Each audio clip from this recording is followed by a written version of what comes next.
Mr. Bennett, at the prior hearing before today. Have a seat. Have a seat. Have a seat, sir. Sit down.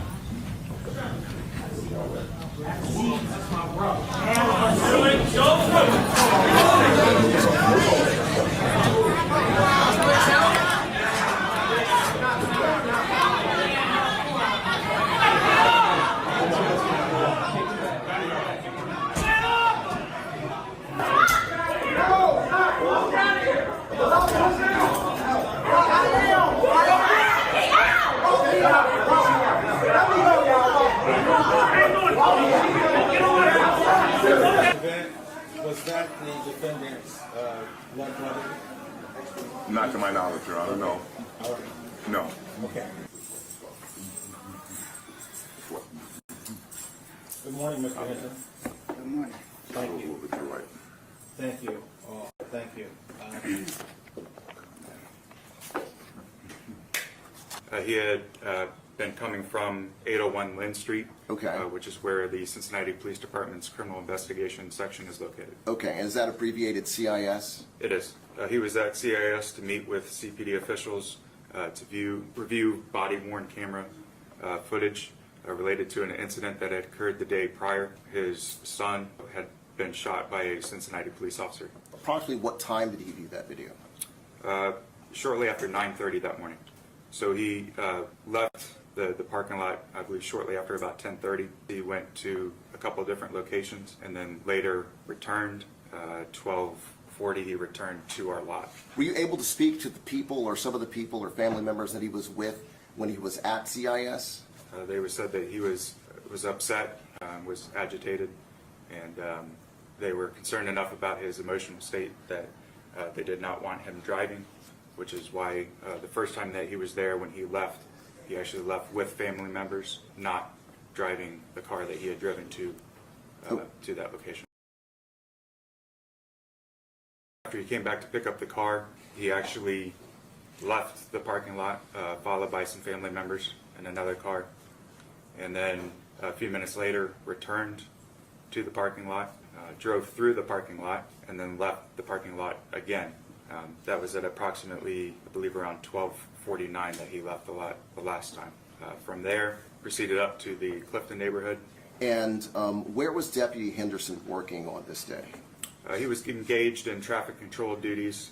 There were graduations at the University of Cincinnati that day, and so there was a large volume of traffic in the area, and so he was controlling traffic and assisting pedestrians. He was wearing a sheriff's deputy uniform. Were you able to retrieve any video from any stationary cameras or mobile cameras? We had one camera that was a fixed camera.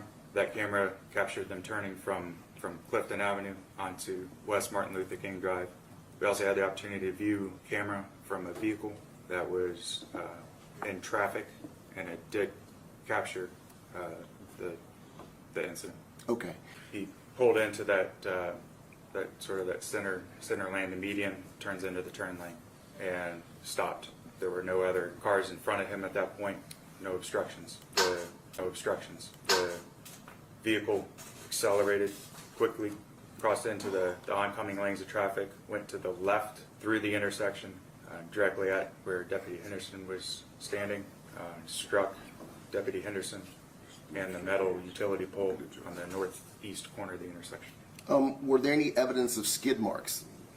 No, there were no indications at any point that he tried to brake, stop, or otherwise avoid Deputy Henderson.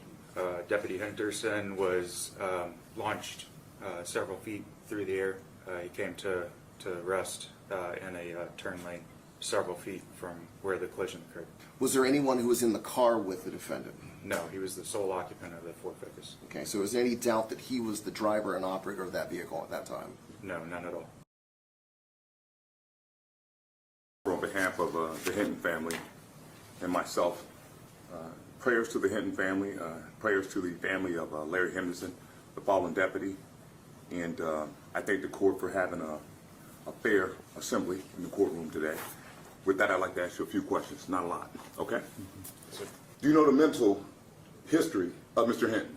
no, I do not know detailed mental history. Right. Do you know whether or not he's had any documented, medically documented infirmities or conditions. You know that. You don't, do you? No, I do not. You also don't know his state of mind at the time of the incident near Burnham Woods and Martin Luther King Jr. Drive. You don't know that either, do you? You think he intentionally did it? And the evidence, yes. Yeah. Are you familiar with acts of someone that is not in their right mind when they commit a criminal act? Acts I'll of, object well, to that one. you object to that? Okay.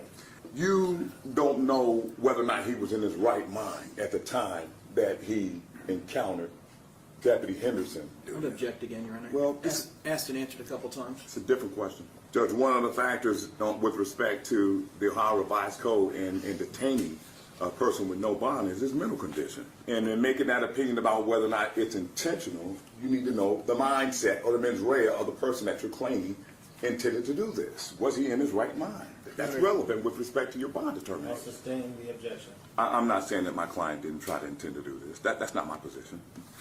One more question. You don't know his mindset at the time of the act, do you? Like I stated previously, with the facts and circumstances surrounding it, him leaving our office, he was emotionally distraught, and they were concerned about him driving.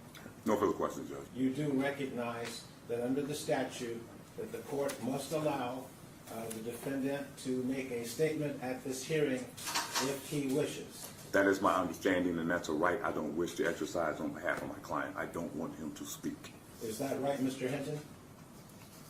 All right, thank you so much. So, Your Honor, in 2017, there was a domestic violence charge where the defendant pled guilty to disorderly conduct. In 2019, there was an assault conviction out of Hamilton County. And then I believe there was an assault conviction out of Middletown from 2023 and an aggravated menacing conviction out of Middletown from that same court. So that's his prior. What I would like to do, I want to make certain that this young man is treated as a mentally ill person and not as a cop killer. I don't think he was a cop killer. I think he was not in his right mind.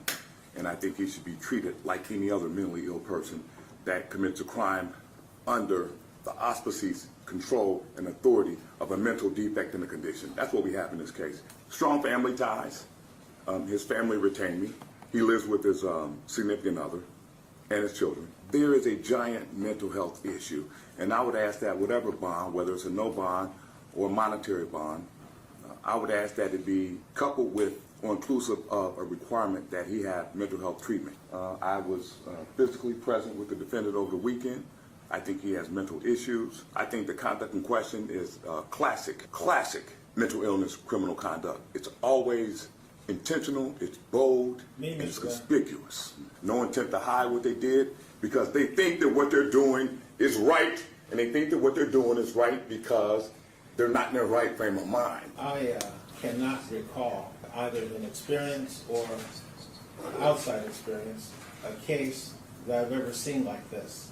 Based upon the state's comments, I find it very difficult to figure out how there could be any decision based on what they said that would protect the public and the defendant under these circumstances. This is a most unusual case.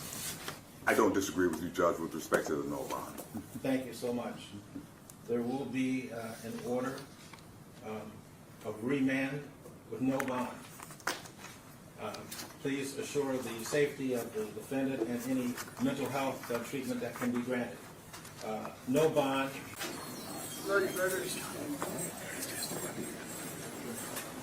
Anything else from me?